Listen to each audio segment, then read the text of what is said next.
South Korea announced that it was sticking with an intelligence-sharing pact with Japan that it had earlier said it would withdraw from amid a spat over history and trade. South Korea's earlier decision to halt intelligence-sharing agreement came amid a bitter feud over history and trade and despite pressure from the United States to maintain a key element of their trilateral security cooperation. If happened, the expiry of the General Security of Military Information Agreement, GSOMIA, was to intensify discord between South Korea and the U.S., which wants its two Asian allies to keep their dispute out of security cooperation matters. Japanese Prime Minister Shinzo Abe expressed his gladness with South Korea's decision. "I stressed the importance of cooperation between Japan and South Korea, and Japan, South Korea and the United States," Abe said after Seoul informed Tokyo of its decision. Seoul had given Tokyo 3 months' notice in August for ending GSOMIA after Tokyo imposed export controls on South Korea over a dispute stemming from its 1910 to 1945 colonization of the Korean peninsula. GSOMIA was agreed in 2016 after a years-long U.S. push for a better joint response to North Korea's growing military threat. Washington has been unusually strident in its public criticism of South Korea's decision,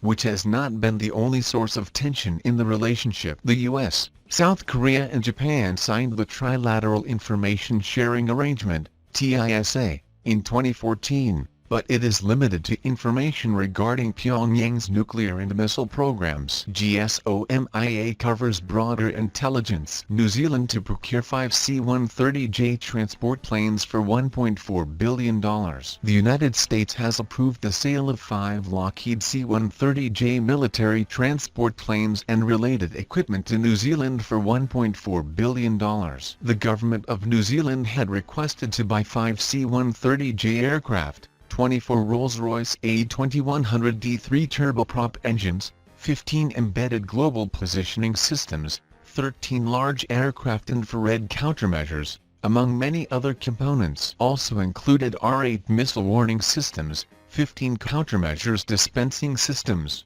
classified tactical manuals, publications and technical documentation, personnel training and training equipments, U.S. government and contractor engineering, technical and logistics support services, and other related elements of logistical and program support. The prime contractor will be Lockheed Martin. New Zealand currently operates the CL-30H aircraft and will have no difficulty absorbing this equipment and support into its armed forces. Japan and Australia to hold regular Air Force training in each other's countries. 2 of America's most important Pacific allies have agreed to participate in annual Air Force exercises in each other territories starting in 2020. The Japan Air Self-Defense Force will be a regular participant in the Pitch Black air drills, held every 2 years in Australia's Northern Territory, the 2 countries' defence ministers announced. The Royal Australian Air Force will also be a regular participant in Bushido-Guardian, a bilateral fighter exercise held in Japan for the first time this year. Japanese Defence Minister Taro Kono and his Australian counterpart,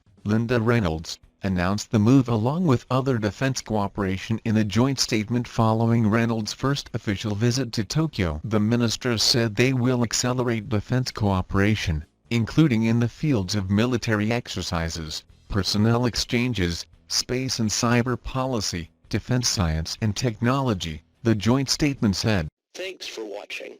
Please like, share, and subscribe. If you like the channel and want to support, please support on Patreon or PayPal. The details are given below in the description.